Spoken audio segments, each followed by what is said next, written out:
And we're live. Good My afternoon, good evening, good morning, wherever you might be, whatever time zone you're in. Welcome to another exciting, liberating episode of the Black Powder Podcast. My name is Michael White, aka MW for Liberty. I am joined with my melanated brother in arms, Mr. Marcus Matthews. Marcus, how you doing, man? I am very, very happy to be here, and I am more than excited about our guest today. So, thank you for listening. Thank you for watching. Please let us know your comments and questions while we do this live broadcast. And without further ado, Mr. Michael White, would you like to introduce our guest today? I would, but before I do that, we got to pay some bills, right? We got a couple sponsors. We're sponsored tonight by Primary Arms, primaryarms.com. If it's an upper, a lower, a bullet, a vest, whatever part you need, they got it. Visit primaryarms.com. And also sponsored by MAF Corp, MAF Corp. They got all kind of cool stuff too. Both of those places, by the way, if you use the promo code FRN, stands for Firearms Radio Network, not Federal Reserve Note, you can get a little bit of a discount. So we got to pay some bills. Had to get that out of the way. We have a guy tonight on the show that I was able to talk to last week for quite a long time. And he has an amazing story, a great platform, and he is a Libertarian Party presidential hopeful. So without further ado, Mr. Lars Mapstead, welcome to the show, man. Thanks very much. I'm very excited to be here. It's awesome. Yeah, well, woo, Thank you. yeah, Thank you. Lars Thank you is for on. being here. So Lars, let's just jump right in it, man. I know your story now because I got to talk to you last week, but I found it to be incredibly impressive. It's not something I think a lot of people know. And I think it runs two lanes. One is your history of where you got from and where you are, but also kind of how you became a libertarian is kind of part of that too, right? Yep. So let us know kind of what's Lars' story. Yeah. Well, yeah, I have kind of a unique story. I grew up pretty poor. In fact, I grew up with an outhouse and kerosene lamps, no electricity, and I remember having the iron-on patches on my clothes, or my mom would sew me clothes, or I get the hand-me-down stuff, and I remember getting like a new pair of shoes like once a year and just being so excited that I got a new pair of shoes or one new pair of jeans or something like that. I was freaking out, I was like so happy. And I remember going to elementary school, and my parents were divorced, but my mom got remarried, and when I was going to elementary school, we were on welfare for a little bit. And I remember having to get the meal tickets from the teacher, right, to go to the lunch at school. Yep. And the kids would make fun of you because like you had to get the meal ticket, and then I was always going to the hot lunch, and it was awful. And the other kids, they had bologna sandwiches and Hostess cupcakes, and I was like, damn, I want me a bologna sandwich and some Hostess cupcakes. You know what I mean? Like, so it was pretty, we had goats and chickens. And I remember my mom would give me warm goat's milk on grape nut cereal sometime for breakfast in the morning, on the way to school. Grape Eat nuts, this, yes. oh man, it was, yeah. Well, they were really hippies. My mom was a pot farmer for a while, and she got busted in the 80s for growing dope in the Big Sur Mountains. And, so that it was just kind of a crazy, wild lifestyle. And then, when I was 13, I ended up moving in with my grandparents, and they had electricity and a TV. And that was really the first time that I really watched much TV all growing up. And Wow. before that, I was just kind of like a bookworm, Yeah. And I got a computer, and that kind of changed everything. Like as soon as I got that computer, I was like, oh man, this is going to be something crazy, And I just dived into that thing and learned as much as I could about it. And around, one thing I don't think I told you this when we were talking before is when I was 15 years old, like I said, I was living with my grandparents, and I was going to visit my mom on Thanksgiving, the day before Thanksgiving, right? And a drunk driver crashed into my grandfather and I, and head-on crash, and killed my grandfather next to me.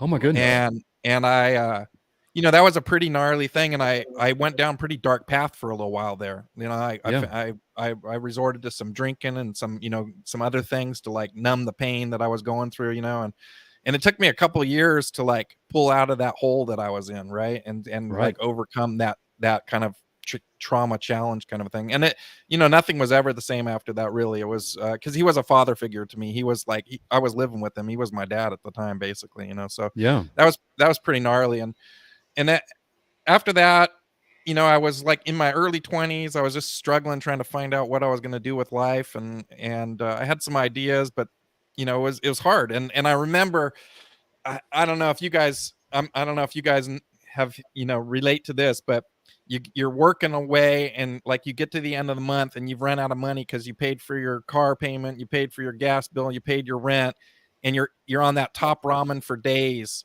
Yeah. meal plan. You know what I Been mean? there. Like where Yes. you're Been there, like, done that. Yeah. you're Yeah. like, oh yeah, we're doing the top ramen now again, And I just, in fact, I lived that style of life for so long that there was a point when I started becoming successful that I would measure everything and how much top ramen you could buy with it. I'd be like, this pair of pants is $40. Man, that's like jailhouse mentality. Dude, I could eat top ramen for like 3 months off of this. I'm not paying $40 for You're these like, these pants are 40 soups, man. You guys are crazy. You guys are crazy. Yeah. That's nuts. Yeah. So that was the thing. But then what happened was in the 90s, I discovered the internet. And Okay. that changed everything, because then I found my career. Then I found the thing that I was really good at. And basically I became a serial entrepreneur. I just started starting up companies. I was probably 24 years old or something when I started my first company. I had no idea what I was doing. It was just go for it. It was, and so a lot of my background and a lot of the success that I had was just trial and error. Like, I'm not afraid to lose, right? I'm not afraid to lose. I'm not afraid to screw up. I'm like, I just take every time I lose, it's just like another, like, okay, we're gonna learn from that and we're gonna make it better the next time. You know what I mean? And we're just gonna keep going until we win, right? So Yeah. that's kind of like my mentality. And then I learned that I'm really good at marketing. I'm really good at like kind of inspecting data to figure out what people want and then delivering that to them, right? And so that's what all my business were about, just like getting eyeballs on the computer and giving them ads and making money, And so I did a whole bunch of startups, and you can probably read about a bunch of them that, if you Google me, you'll figure it out. But the big one that I ended up at the very end with was a company called Friend Finder Networks, which is dating websites, right? And so it had a whole bunch of different dating websites, and my partner and I merged my company in with him, and then we ran that, and we grew that company to 600 employees and doing $350 million a year in revenue. Wow. Right. And it was just like, I went from that like kid in the Volkswagen bus and growing up with the goats, and now I'm like rolling in a Porsche with the with the circular driveway, right? And it's like, yeah, things got like pretty crazy there, and but I never lost that sense of like those top ramen days, right? Like, it's even today, like my kids, they've grown up having everything provided for them, and so they don't have that same like mentality. But for me, that's what makes me, right? Like that struggle, that like, I got to come up, I got to make something of myself. Nobody else is going to do this for me, right? There's nobody coming to fix it for me. Like, if I'm going to pull myself up, I got to do it myself. And that's always kind of been my thing. And so, yeah, it's like I found a lot of success, but I worked really hard to get there, and in there, like I ended up selling the company, and I wanted to just focus on my family, and I had 2 young daughters growing up, and I wanted to be, do the dad thing for a while, and then the IRS came. Yeah. The IRS came knocking, right? Like, those bastards. Yeah. Well, like all the businesses that I had, there was always some government agency that wanted to insert themselves into my business and tell me how I should be living my life and how I should be running my show. Whatever regulation it was, or whatever agency I was running afoul of. I always liked businesses that were kind of like right on the gray edge of doing that's stuff, where you right? have the most success, is the gray That's right. area. Well, yeah, because then it is true, because there's not as many people like willing to do it, right? And so then you have a better opportunity. And for a guy that was like came up from nothing, I needed to seek that advantage. You know what I mean? Sure. I tried to be a stockbroker, and I realized I wasn't Thurston Howell the third, and I wasn't the millionaire, and I didn't have all the connections to pull myself up. So I had to do it, I had to find a different way, kind of a thing. But yeah, the IRS came after me. The sale of the company was pretty complex. and they had an IOU, and then the government said you owe us millions of dollars of taxes on money you haven't collected. on money you never got. And I told them I never got the money, and I'm never gonna get the money, so I'm not paying you any money, because lick it, you know. Yeah. And they literally, this lady had a hard on for me. She came after me for like 5 years, and she just wouldn't let it go. And she even like kind of hinted that she wanted to stick it to the rich guy, right? Like, I'm gonna stick it to the rich guy. And I'm like, you don't know. Like, it's funny, you call me the rich guy, but I that's not where I come from, you know. I You're don't like, I see was myself, a poor kid living in a plywood I don't box see myself with no, as that, you know. yeah, I don't with see myself no as that. no heat, Well, no water, and you were again, the government wasn't there when you were in the head-on collision with your grandfather, right? yeah. They weren't there. They weren't there through any of the hard times, right? I mean, obviously, you had some government assistance a little bit in your Yeah. life, but I typically find that anybody with an entrepreneurial nature finds out very quickly that the government is the biggest headwind to success, right? Yeah, And it sounds for like sure. that's kind of what you realized. Yeah, it's not only that, but big corporations are the same too. Like, Yeah. like trying to deal with a Google or eBay or Facebook, or you know, any of these companies, they make it really challenging too. It's not easy, and they have a lot of, they use government to like basically create their own monopolies, right? Yeah, And I call them moats and embargoes is what I they're call in them. bed. They're in bed with those Yeah. things, and they have kind of impunity a little bit from, you know, the government signs off on a lot of their stuff. So it's yeah, it's hard, it's challenging. There's a lot of moving parts, and you got to be nimble to, you know, to find your success, kind of a thing. And Well, there's I- always yeah. they're always coming at you, you know. Yeah, real quick, as the poorest member of this podcast that we're on right now, I don't know. I I might wanna- beat you. I don't know. I don't know. Maybe you don't know, man.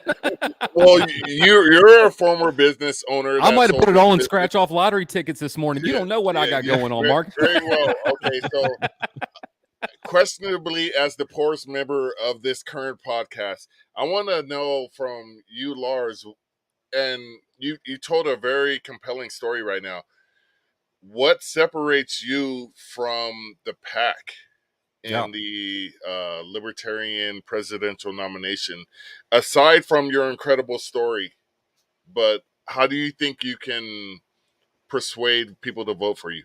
Yeah, I think a big part of it is that I look at things a little bit differently than a lot of people. I come at things a little bit differently. You know, I've listened to some other candidates that are running, and it seems like they're running a very traditional campaign. Like, they're, you know, they're doing their thing. But I kind of think outside the box a little bit, and kind of come at things a little bit differently. So, like, for example, one thing, and I have to tell you, I a little bit stole this from Larry Sharp, but I listened to him a couple years back, and he was talking about how what would be really interesting is if the Libertarian Party could win an electoral vote on election night, right? Right. So Right.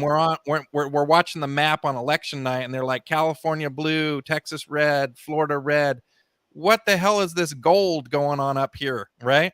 Right. What's going on? And if we were the people that could like basically be the deciding factor in the election, the amount of media attention we'd get for months on end would be amazing, right? And so, Right. I mean, that's just one like little thing that I've been thinking about really pushing on, and I've done some research on which states I think are the most applicable, what we can go after, and how we can use my social media abilities. Like, what I didn't tell you is, after I did all that company stuff, I was quote unquote retiring, and I got sort of bored sitting around, and so I'm a car guy, and I collect automobiles, and I race cars too. Cool. And so so this was like 2007, and Facebook was kind of just coming on, you know, on strong. And so I had started a couple other companies around Facebook, but then I started doing these car pages on Facebook because I was just wanted to share my hobby with people, right? Well, that ended up turning into a 10-year business, and I amassed 25 million fans on Facebook, Holy right? crap. On these different car pages that I got. And then I partnered with a bunch of other businesses that kind of do the same thing too, like a country music business that is online too. So that whole thing, like, I spent 10 years doing social media basically, and kind of mastering that, you know. And so I'm going to use that to leverage some of the things that I'd like to do, which is like, for example, I believe that when you're running for president, right, the presidential candidate for the Libertarian Party, and the Libertarian Party, as you know, in its whole, the whole reason for a party is to run candidates and win elections. That's Right. my firm belief, right? And so if we're doing that, then I feel like the presidential candidate has a couple of things that they have to do. And one is that they have to help grow the party, right? And Right. so I'm pushing this thing called the Lars 24 challenge, right? And what it is I challenge you guys as registered libertarians to go out and get one more new registered libertarian between now and the election. All right. Right. And if all Yeah. of us do it, if everybody who's a registered libertarian just gets one new person, we can double the size of the party between now and the election. Yeah. It's not a tall ask, right? It's not a tall Right. ask. You got to go Not find at all. you already know that one guy or girl that you think could be flipped, right? Now you just got to go take the action, right? So I'm calling people to action right now. Go out and find that person, recruit them into the party. They don't have to be a dues paying member, but get them to sign up so that we have 2 million people registered instead of 1 million people, right? Right. Absolutely. So that's one thing that I'm pushing for. And the second thing is that we have to win at the local level. The local level, the grassroots level is where it's happening. The presidential candidate these are the things that I'm telling you the presidential candidate should be taken care of. But in the reality, these local like what Michael White was doing, that kind of stuff is way more important than what's going on in the presidency, in my opinion, right? And I'll interject a little bit. I would tell, like, when I was running for Congress here in 2022, what I kind of viewed myself as in a very similar fashion was my job was really to message and sort of be an umbrella for local candidates at the state Senate level, the justice of the peace level, all the way. I mean, the very people in the very front line, because I believe it is a bottom up movement. I believe, we get city councils, we get, JPs, quorum courts, constables. We start there because let's face it, you're hoping to get a job, Lars, to be the presidential candidate. That's not going to pay you any money, right? And you're likely not going to win the real job, right? Yeah. So, Yeah. like you said, you see it as a way to grow the party and be umbrella messaging and kind of be that voice for what is our strategy going to be. And I like your idea of the wedge theory, which is we have enough force back here. We're going to focus it to one place, right? So do you have, you talked about the electorate vote, the electoral vote. Do you have a place in mind or a couple places in mind that you think have a strategical advantage possibly? Yeah. So I looked around I did a bunch of data dive into like which states did well with libertarian, percentage wise, right? And I looked at Gary Johnson's runs. I looked at Joe Jorgensen's run, and I looked around, and then I was also looking at that. There's 2 states that break up their electoral vote. There's 2 states that aren't winner take all. Most states, like in California, if they get 50%, then 100% of California votes for whatever that is, right? Like they don't split it up at all. But Nebraska and Maine split it up. Okay. And so I started looking at those 2, and then I looked at states with the least amount of population, because I figure if you're spending money, right? If you're spending money, and when I buy advertising, I look at like how many eyeballs can I reach for how much money. So if I don't have to reach a lot of eyeballs, I can spend a lot more money per eyeball, and I can like hit that same person multiple times. And sometimes it takes you need to sell somebody, they say 6 times before they get sold, right? So you got to touch somebody 6 times. So if I don't have a lot of money, which libertarians don't, right? then I need to focus my money where it's going to be spent the best, right? So I started looking at that, and I'm really looking at Maine, and I believe it's the 2nd congressional district, the one with there's a couple of cities, and all the people live in those couple of cities in that congressional district, right? There's like, I want to say 600,000 people, and it was the same. There was 600,000 people in the 1st congressional district, and then in Nebraska it was pretty much the same thing. There was like 600,000, and then I want to say it was like either Wyoming or Montana had 600,000 people in it, which was surprising to me, right? Right. So I was like, okay, so now we only have to target 600,000 people. If we raise like $5 million, right? That's a lot of money that could be targeted at 600,000 people to try to win that electoral vote.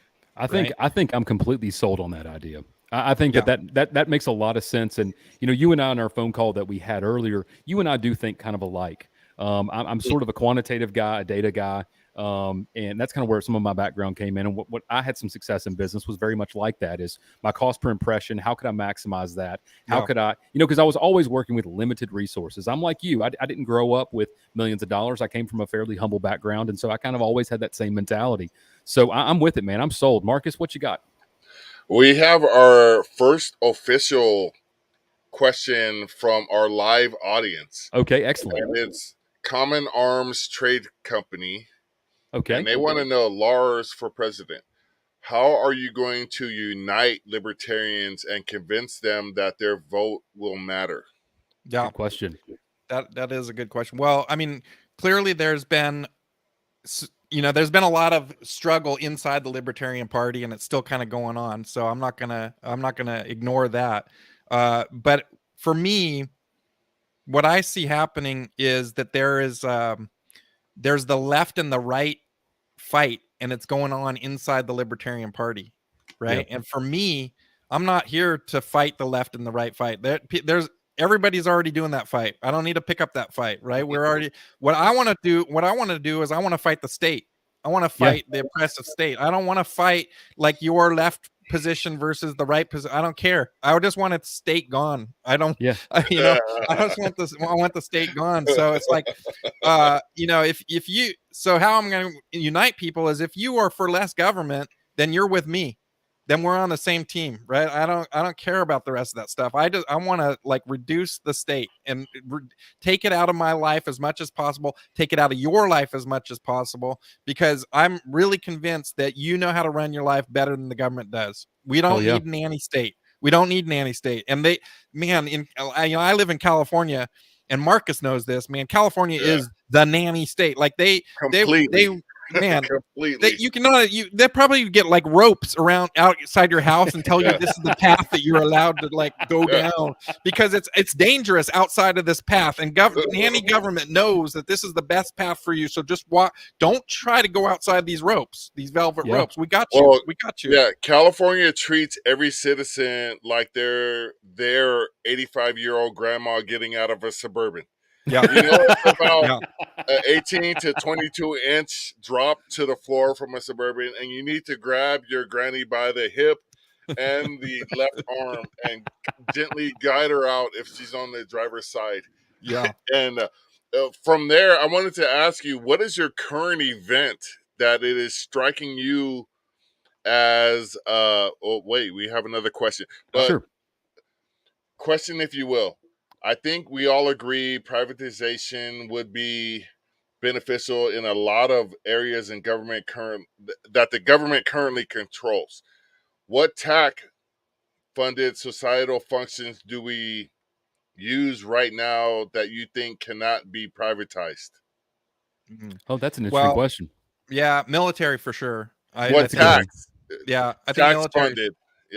Yeah, I think military for sure. I'm kind of that. I'm not an anarchist. I just think we need a lot less government, but I do think we need government. I think that structures is good, and so I'm still for courts. I'm still for like making sure that people live up to their bargains. If you enter into an agreement and you guys don't, reach that agreement, then somebody has to arbitrate that, right? And so I think I think those courts are good. And so I mean, there's a lot of government that I think is reasonable and useful, and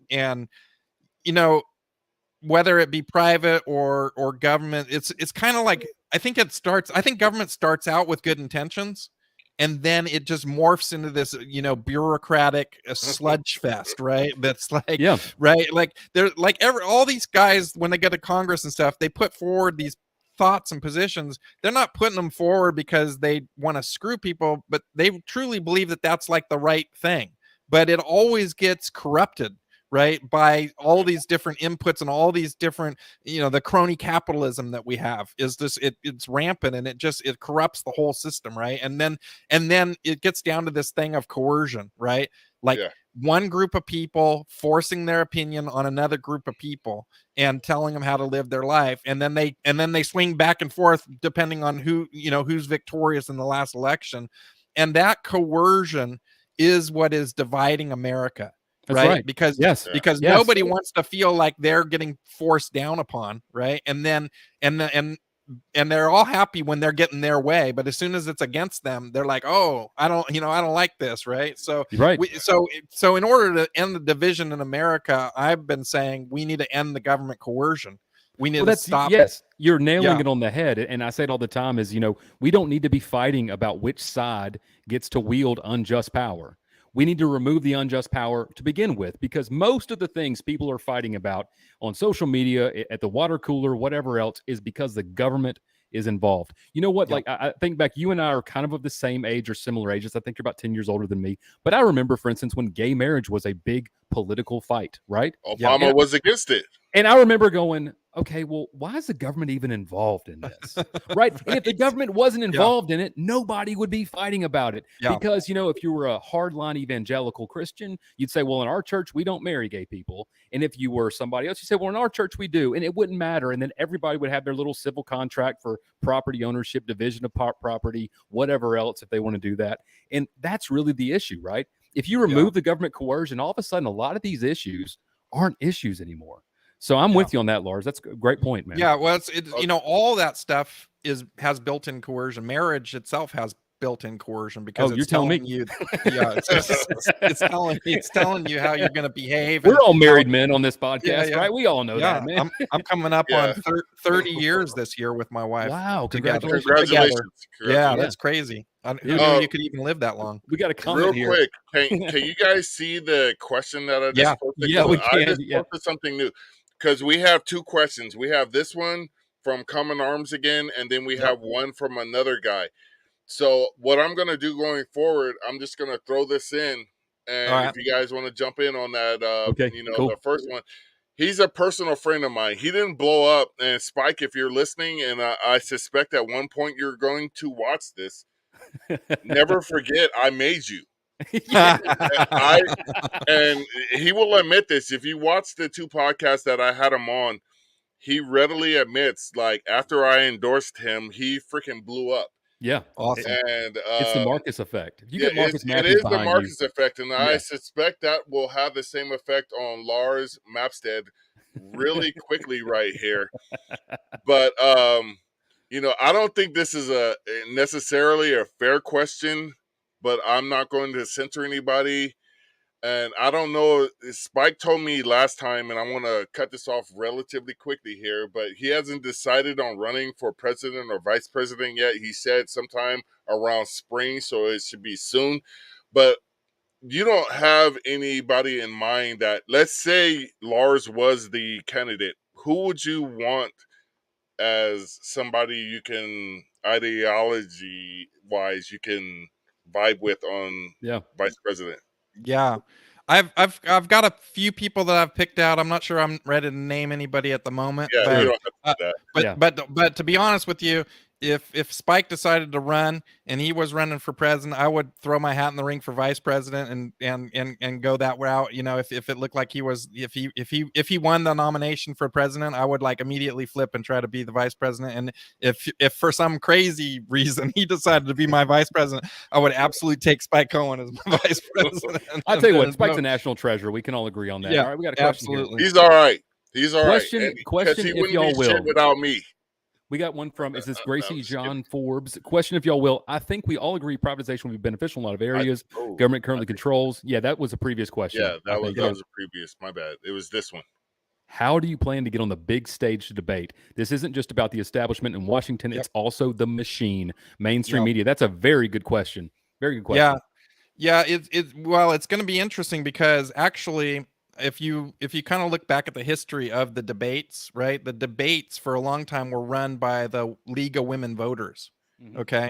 And they ran the debates for a long time. And then there was at some point in there, the Democrats and the Republicans took it over because the League of Women Voters didn't want to be associated with it anymore.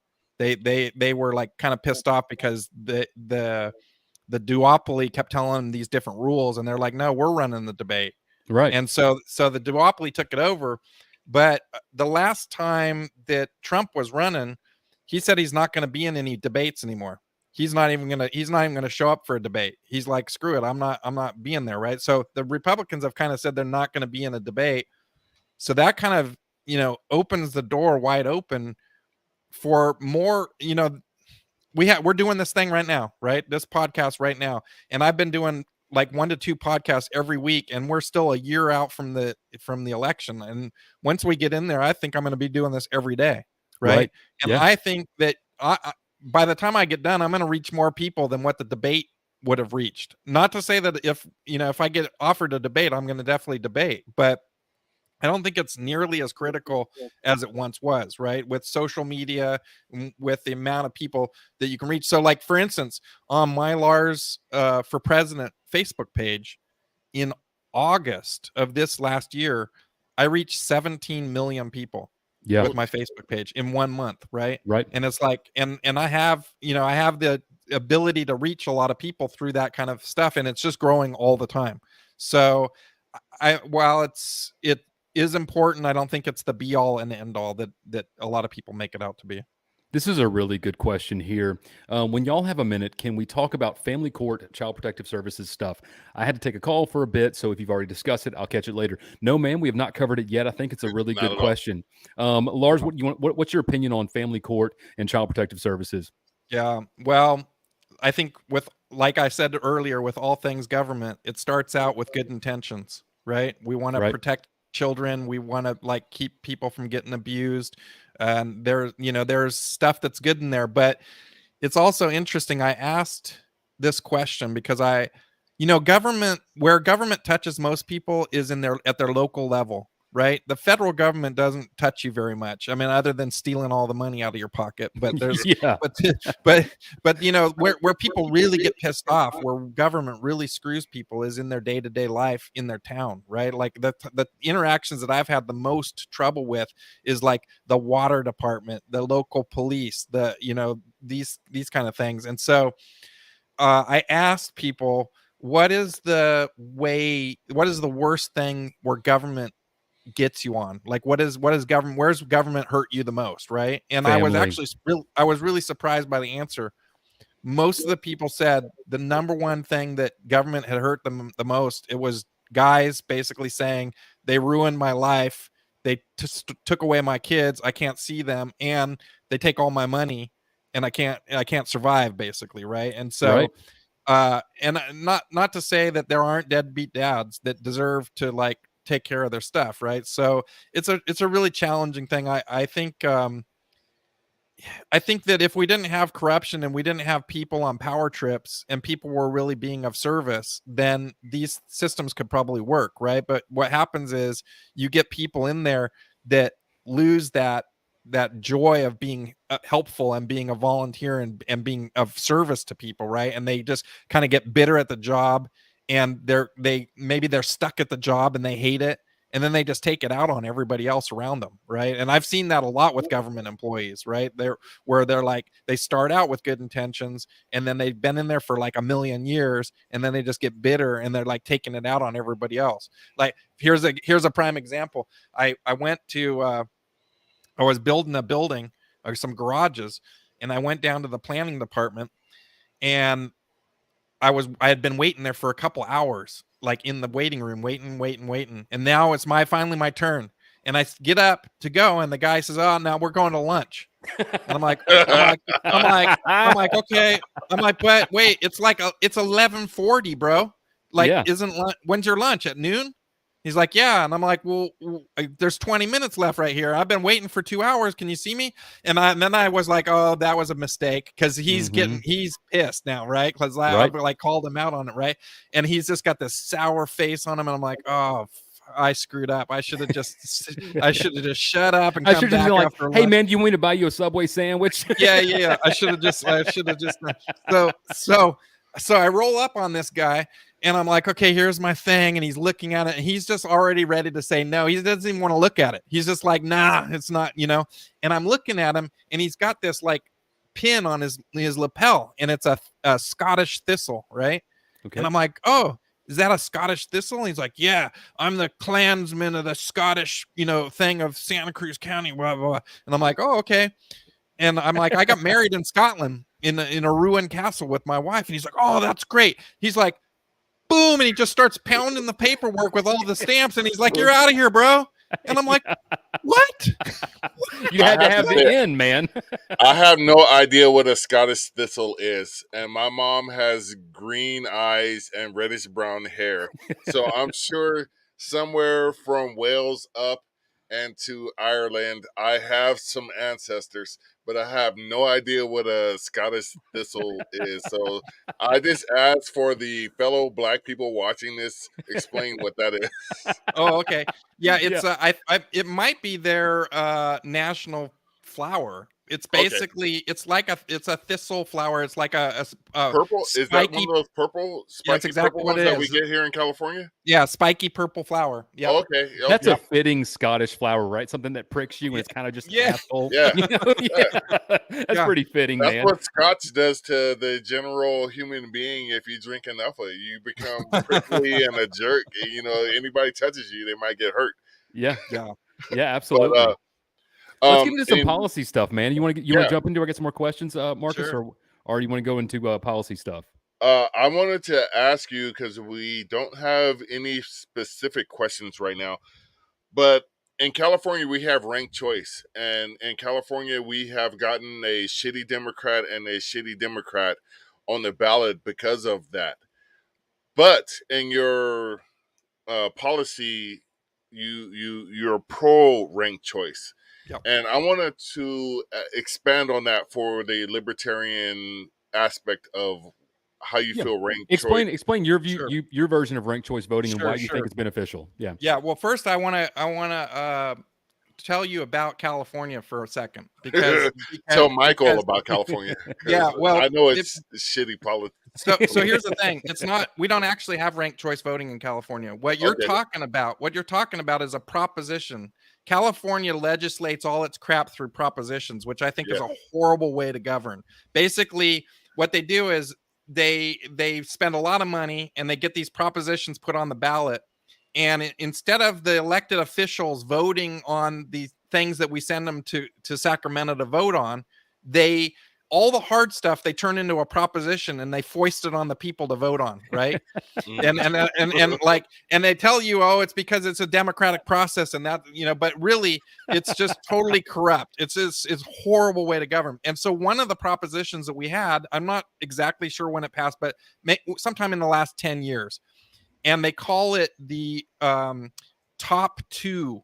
Okay, it's called the top two, and basically what it is yeah. they don't tell you the party, just whoever the top two vote getters get, those are the ones that make it to the ballot in the primary. So if a bunch of people are running and a Democrat gets 40% and another Democrat gets 40% and a Republican gets 20%, then the two Democrats go on the ballot. The Yeah. Republican is just kicked right off the ballot, right? So I think you're confusing ranked choice voting with that top two system, which is just totally trash, and we need to get I rid am of it. confusing that. So yeah. We need to get rid of that system. It's trash. I prefer open primaries where everybody is on the ballot and you all get to vote for all of them and say these are the people we want to have, right? Because there may be a one Democrat that you like and there may be one Republican that you like, and right now the way it's set up is you have to register as a Republican or a Democrat or independent, whatever, and you can only vote in the primary for those people. But if you had an open primary, you could just vote for the whole slew of people. You could just be like, Sure. I like these are the people I like. Let's send these 5 people to the ballot. And when they get to the ballot, then that's when ranked choice voting comes in, right? When ranked choice voting comes in, then you can rank those 5 people 1 through 5 in the order that you like, right? And the thing that I like about ranked choice voting, which there's a number of cities in California that do ranked choice voting, and I think there's now 4 or 5 states that do ranked choice voting. And in fact, I've learned that I believe Australia has done ranked choice voting for a very long time as their primary way of doing their elections, right? Mhm. The thing that I like about ranked choice voting is that it opens the path for libertarians, for independents, for third parties. Right now, there are more independents and third parties people registered than there are Democrats or Republicans. Absolutely. Right? Exactly, yeah. So why are we suppressing more than 30% of the population? Why are we telling them your voice doesn't matter, right? So I'll interject and tell you kind of experience from my campaign. I can't tell you the number of people who would message me or would talk to me in an event and they would go, "Oh my God, Michael, I would vote for you, but this other person that I'm been told I should be scared of might win then." Right. That's right. And in a ranked choice system, what they could do is citizens of Arkansas could say, I want Michael White first. I'm going to pick him first. And then I'm going to put that other guy second. And if he doesn't get it, then this is the guy. And that's how it would go. And it would eliminate that whole, oh my goodness, I can't do this because I'm scared of this other evil. Right. Yeah, it eliminates that. It eliminates the spoiler vote. People can't be like, well, I can't vote for. I'd like to vote for you, but I can't. This election is the most important election in our lifetime, and I can't vote God for you bless. because How many times I got to have you heard make that? sure. I got to make sure that evil sucker doesn't get in, right? Yeah. And so it eliminates that spoiler. And the other thing that it does is it eliminates negative campaigning, because right now, if you only have two people that are fighting against each other, all you don't have to say any of your policy or anything. You just got to say, hey, you got to vote for me because we can't allow that guy to get in and pass those evil policies that he's trying to use the government to coerce against you. Right? That's it. I'm not the other guy. That's the whole policy and politics of America right now. And not only that, I'm not the but other guy. If you look at the way the duopoly does fundraising right now, their fundraising is 100% negative. If you look at ads on Facebook, 100% negative. There's not like, hey, this is my solution. This is the things that I'm bringing to the table where I'd like to see us make things better in America. No, they're like, other guy bad, vote for me, right? So, that's why I'm for ranked choice voting. Is it the like, utopia? Is it going to change things, for the better? Yes. Is it going to massively change things?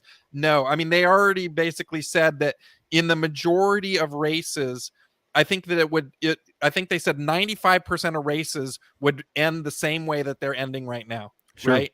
That wouldn't change the outcome of 95% of the races, but every once in a while you'd get an outlier where a guy could like run as an independent and have a shot at it. Right now, if you run as independent, you have zero shot at it. Like there's no chance, right? I'd like to see the whole voting system equalized.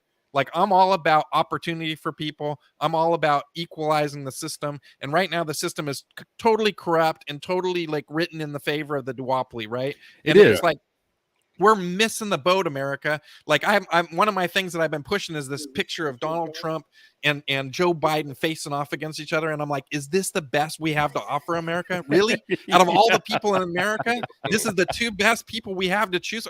No, hell no. I can think of 1,000 people who are better than those two clowns, right? Yeah. And it's like, I'm not even saying me. I'm just saying there's so many better people, and they have no ability to make it there because you have to sign up for this RD behind your name.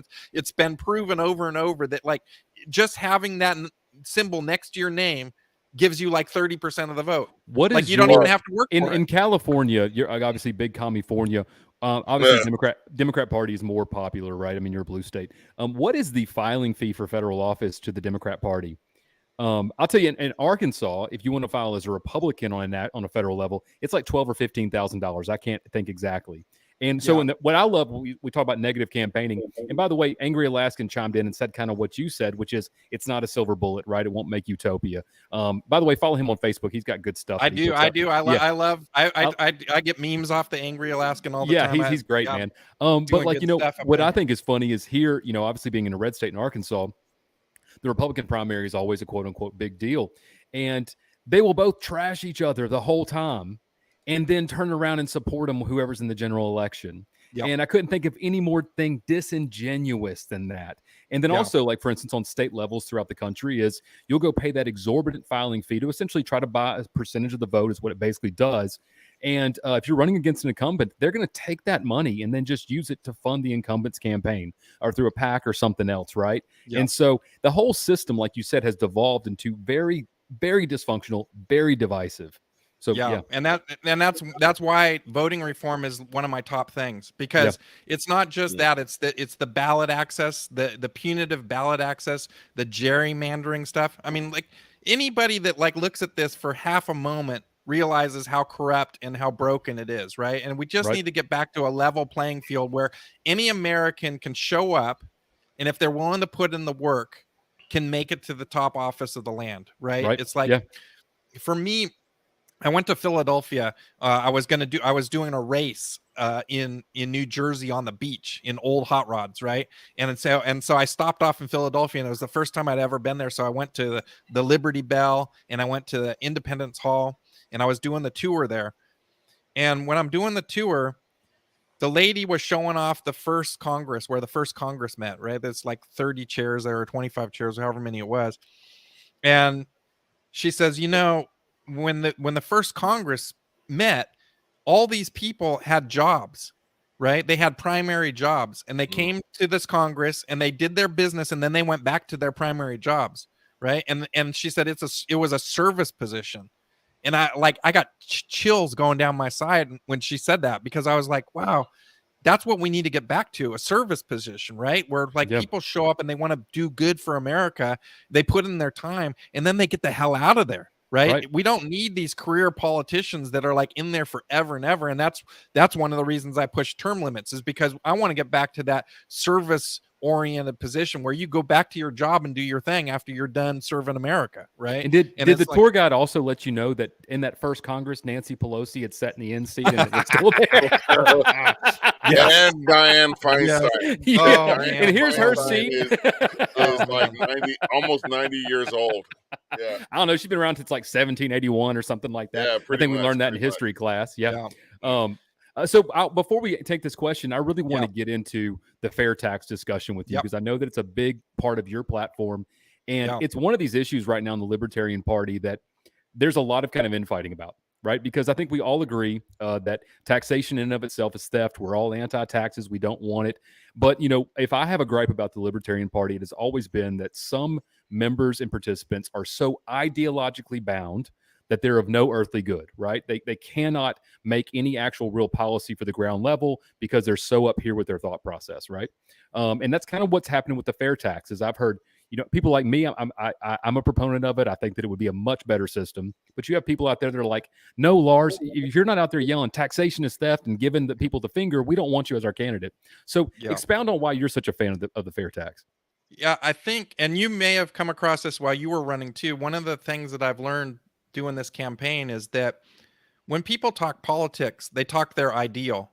They share straight what their ideal is. So like my ideal is no tax. I'm all about taxation is theft. That's my ideal. I mean, I hate the IRS that came after me. I hate the franchise tax board. They came after me.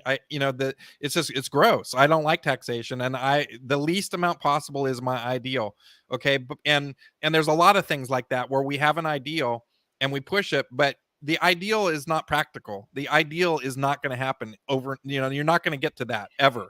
And so what we have to do is kind of like figure out what could we do. And for me personally, what I say is like, I was promoting the fair tax, and one guy on one thread said, oh, well, you're not radical enough. You need to abolish it all, and we need to have no taxes. And then another guy said, you're way too radical. We can't have the fair tax is too radical. We need to go with something milder. You're never going to get that passed, right? You're like, is this the Three Little Bears? Yeah, I'm like, and this is the same thing where I'm in the thread, and one guy's calling me a libtard, and the other is calling me a Trump supporter, right? And it's like I get my libertarian crown out, and I'm like, I win this round. I've won. Yeah, I win this round, right? So then I was like, okay, well, if I couldn't pass the fair tax, what would I do? Well, I'd love to see a cut in the payroll tax so that every working American takes home more of their money, right? Like if Congress comes to me, if I'm president of the United States and Congress comes to me and says, hey, Lars, we have this bill and it cuts tax, but it doesn't cut the tax the way you want it to, but it cuts tax. I'm going to pass that bill. Right. Because I want to get toward my direction of what my ideal is. I'm always want to move in that direction. Whatever I can do to get in that direction, I'm going to take it. Right. Yeah. And so, the fair tax for me is awesome. I first learned about it through Gary Johnson's campaign. That was the first time I ever heard about it. But I know Ron Paul had talked about flat tax, and I know you and I discussed that I had followed Ross Perot and voted for Ross Perot, and he talked about, balancing the budget and cutting the deficit and getting the tax system like more fair and equitable. And it's, I want a tax system that is transparent, that everybody can see, doesn't have these loopholes that everybody complains about, because in the end of the day, the reason people have a problem with the tax system is they don't feel it's fair. They Right. feel like they're paying too much and other people aren't paying enough, right? Right. And the reason that is because the tax code is so complicated, even tax accountants can't figure out what's fair or what's Well, and the, you know and what I the mean? people, the people on the left, the far left are constantly complaining about billionaires and this. I'm like, they're the ones who lobby for the tax code to be written the way it is. I mean, so you think it's going to get changed? I mean, they're the one paying for those people to be in office to make the tax code written that way. Yeah. Yeah. Well, and so to me, and one of the great things about the fair tax that I really like is, and it isn't discussed very much, but Congress uses the tax code to grant favors to the rich and to the corporations at the Yes. expense Indeed. of Yeah, ordinary, normal 100%. people, right? And so I want to take that power away from Congress. I don't want them to have that power anymore, right? I don't want them to be like, oh, my bro runs XYZ company in my state, and I want to make sure that he gets a nice juicy cut because I want to, he's going to help me out with my farm or whatever it is, right? Like they're all scratching each other's back.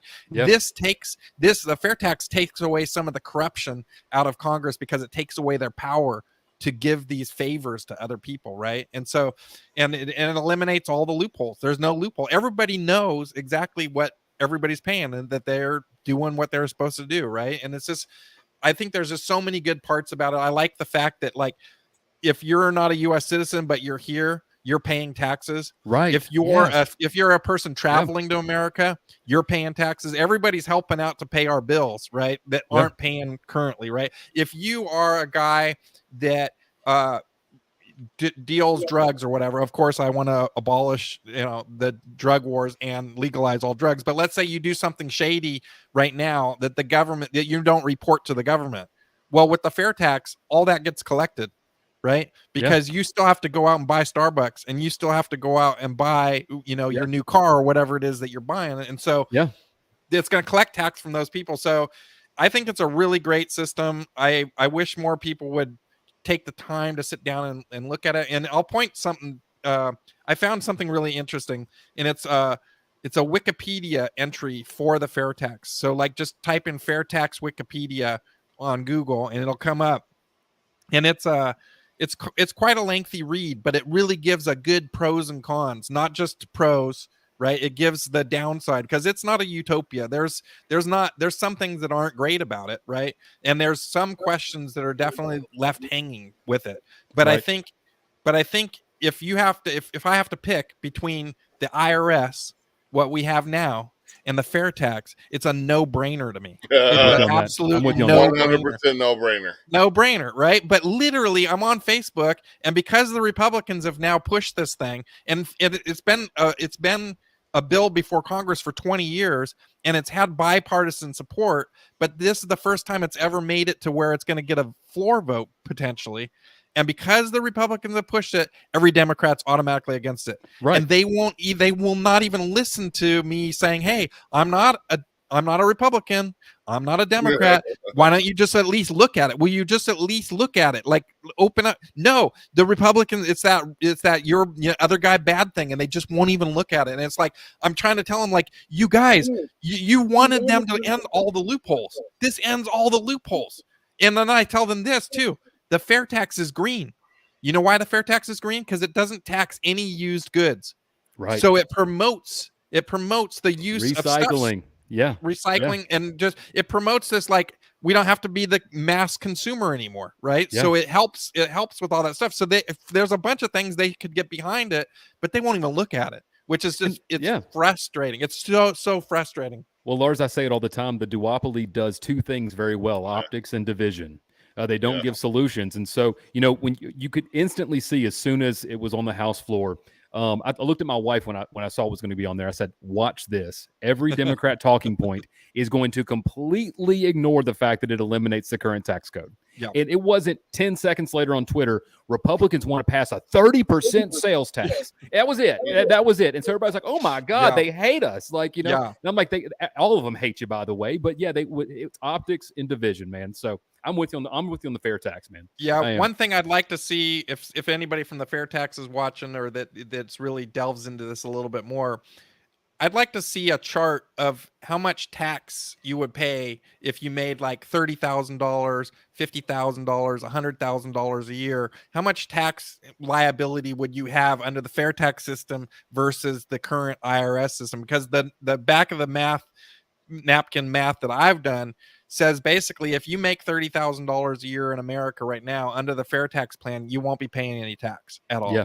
Right. And again, because you know, to answer the question of people that are, you know, say, well, what about people on the lowest end of the tax rolls, right? The prebate system. Now, That's there's right. again, there's some issues on both sides. I can see the moral hazard presented. Yep. I can. I'm with Yep. you, Lars. You ain't got to sell me on the fact that it's better. But you know, talk about the prebate. Talk about that Yeah. with people.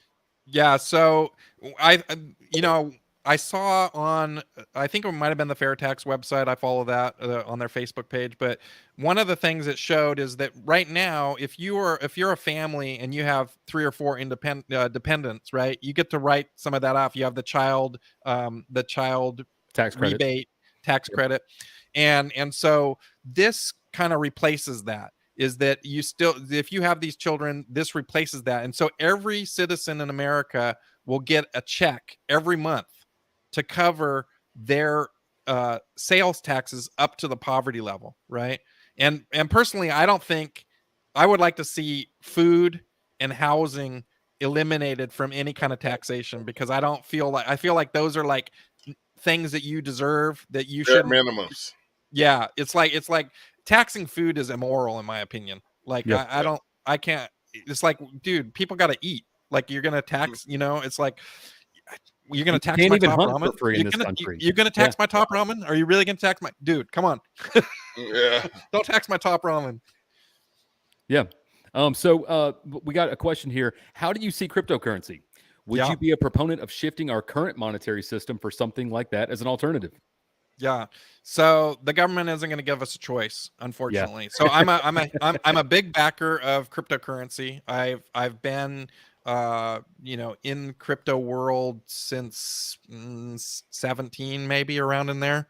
So I've been studying it for a long time, and it's really exciting. And I said back then that blockchain technology, not necessarily Bitcoin or any of the coins, but the technology behind this, the open ledger, is going to change everything. And unfortunately now it's going down a little bit of a dark path, because Right. all the It's being co-opted by government. Yes. all yes. the governments are co-opting it, and they're making these digital central bank digital currencies, and it's like, it's a libertarian nightmare. It's a privacy nightmare, right? Thing. Yes. Uh, Our congressman here in the 2nd District, Congressman French Hill, he has never met a central banker he's not a best friend with. And he's working on it right now, and he's talking out of both sides of his mouth. And at the end of my last campaign, I kept telling every voter I could, like, you don't understand. I don't care, Democrat, Republican, Independent, don't vote, make money, don't make money. This right here is the end of your liberty. This right here is the end of it. It's more than just a cashless society. It's the end of liberty. Yeah, I like this no, comment too. Return to the gold standard. I'm with that. It's horrible. I posted a meme today. I don't know if you guys saw, but the IRS has a new hotline to report tips. Yes, I saw it.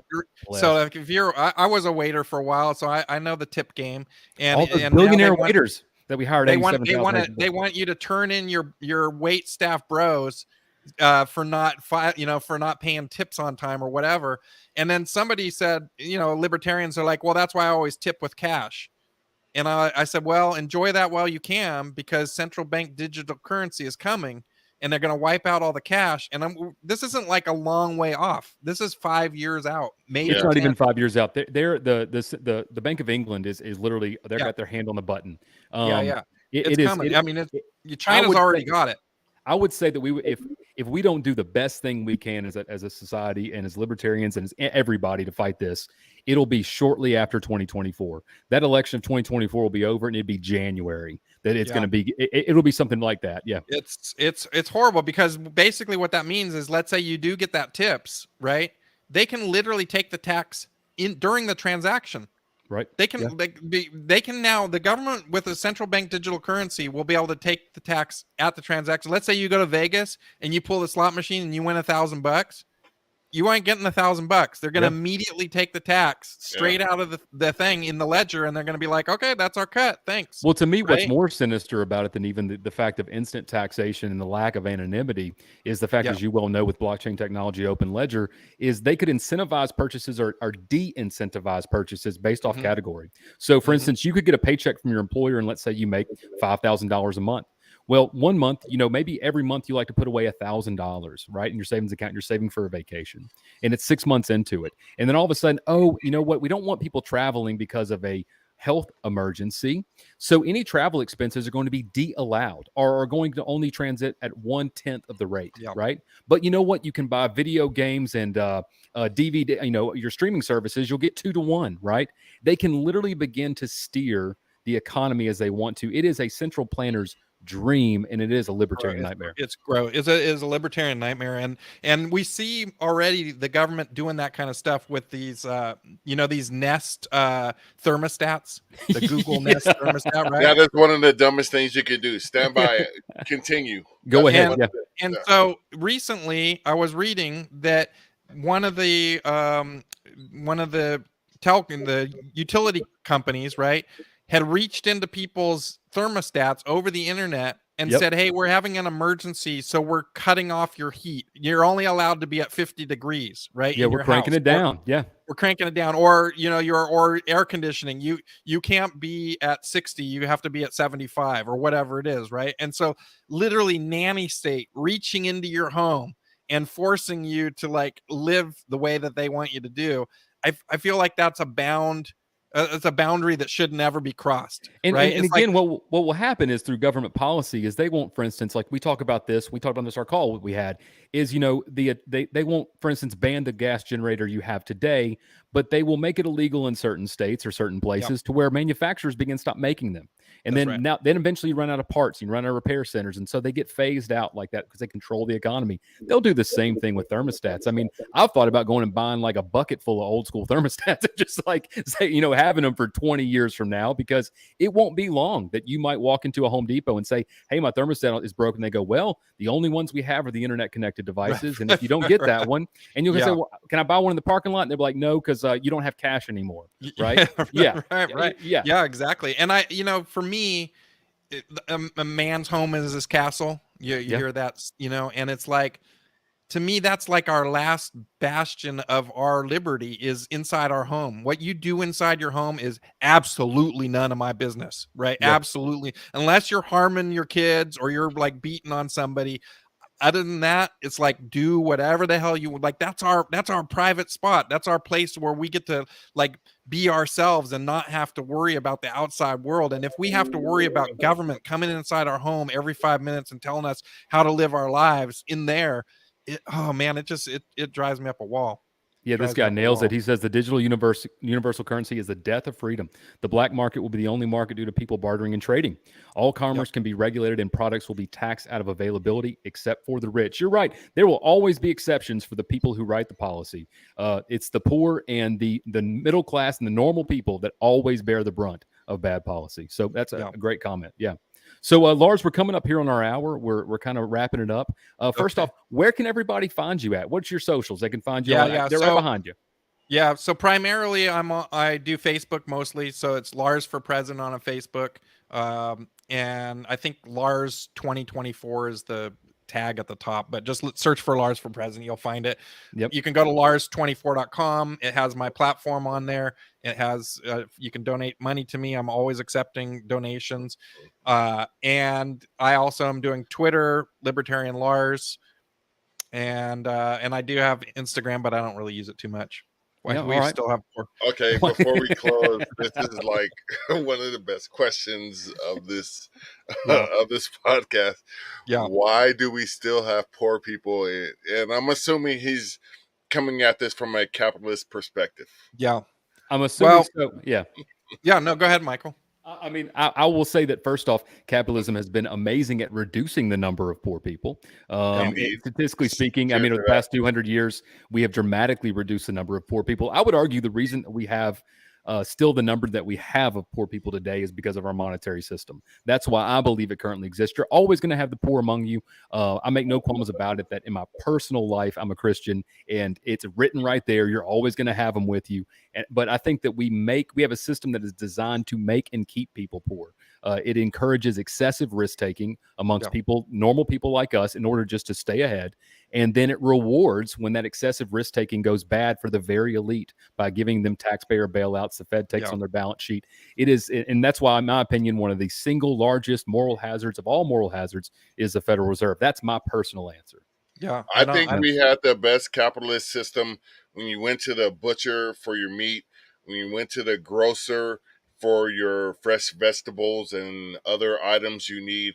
Then you went to the general store. When we brought these mega corporations that don't give these global mega corporations, and I'm all for capitalism. I'm 100% a capitalist.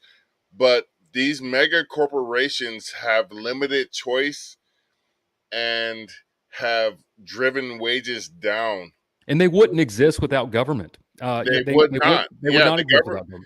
Because I always say this, everybody has a lobbyist in your state capital, like Sacramento, or is it Bangor in Maine? I forgot the state capital of Maine.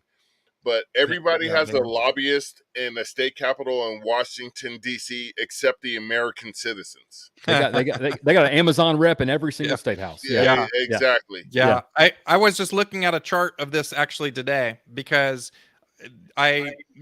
people talk about trickle down economics and that trickle down economics doesn't work. And so I was kind of like looking like, how is the chart of the poverty level of Americans, right, gone, right? And so it's really interesting, because what I expected the chart to look like was kind of a slow, steady decline of people getting lifted out of poverty over time. But what it was really interesting was in the 50s and 60s, it was a dramatic drop of people in down to a lower level of poverty. And then we've kind of remained stagnant.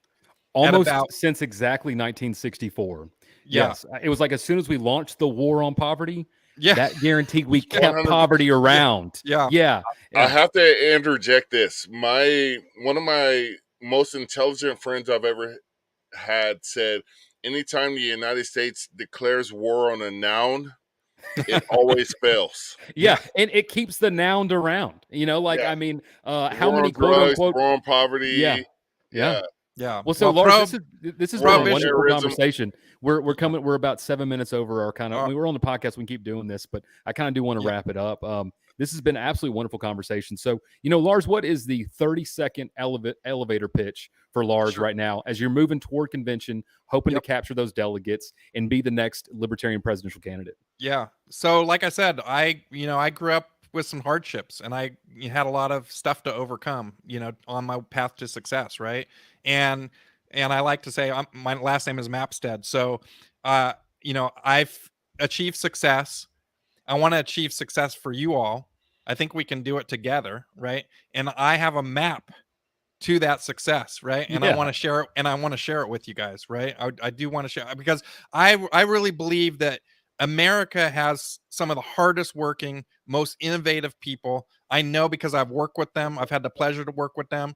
And I know that we can come up a lot more than we are right now. And everybody can come up more, and we can lower that level of poor people down even more. There's always going to be poor people, but if we can get it down even more and we can lift more people up, that to me is what I really like to see. More opportunities for everybody, right? That's my campaign is about providing opportunities for everyone to lift themselves up, because I believe that you can lift yourself up, but we have to give people, they have to want it. They have to want to lift themselves up, and they have to believe that they can, right? Because right now the system, a lot of people think I can't do it, right? And I'm living proof that you can come up from nothing, and you can achieve the American dream. And I want to help people do that. That's my awesome pitch. That's awesome. Marcus, you want to wrap us up, man? Yeah, I just want to say that opportunities should be equal. Results are never equal. With that being said, and I'm going to let Michael White say this eternal phrase that we truly believe here on the Black Powder Podcast, brought to you by Primary Arms. and math-corp.com. Use the code FRN for your discount, and we have some great specials going on. But with everything being said tonight, Mr. White, would you like to tell them our eternal bedtime story, our every night, eternal message, our eternal that we bedtime wanna- story? As always, this is the Black Powder Podcast. We've had an amazing guest tonight, Mr. Lars Mapstead. Visit him on his social, lars24.com. Make a donation, monthly donation, small donation, skip a Starbucks, help this guy out. He's out here fighting for liberty for everybody. Visit our sponsors again, primaryarms.com, MAFCorp, MAF-CORP.com. They got some awesome stuff. Again, remember to use that promo code FRN, not Federal Reserve Note, but stands for Firearms Radio Network. This is the Black Powder Podcast. Live free or die. And with that, we can take it off the air, gentlemen. Awesome.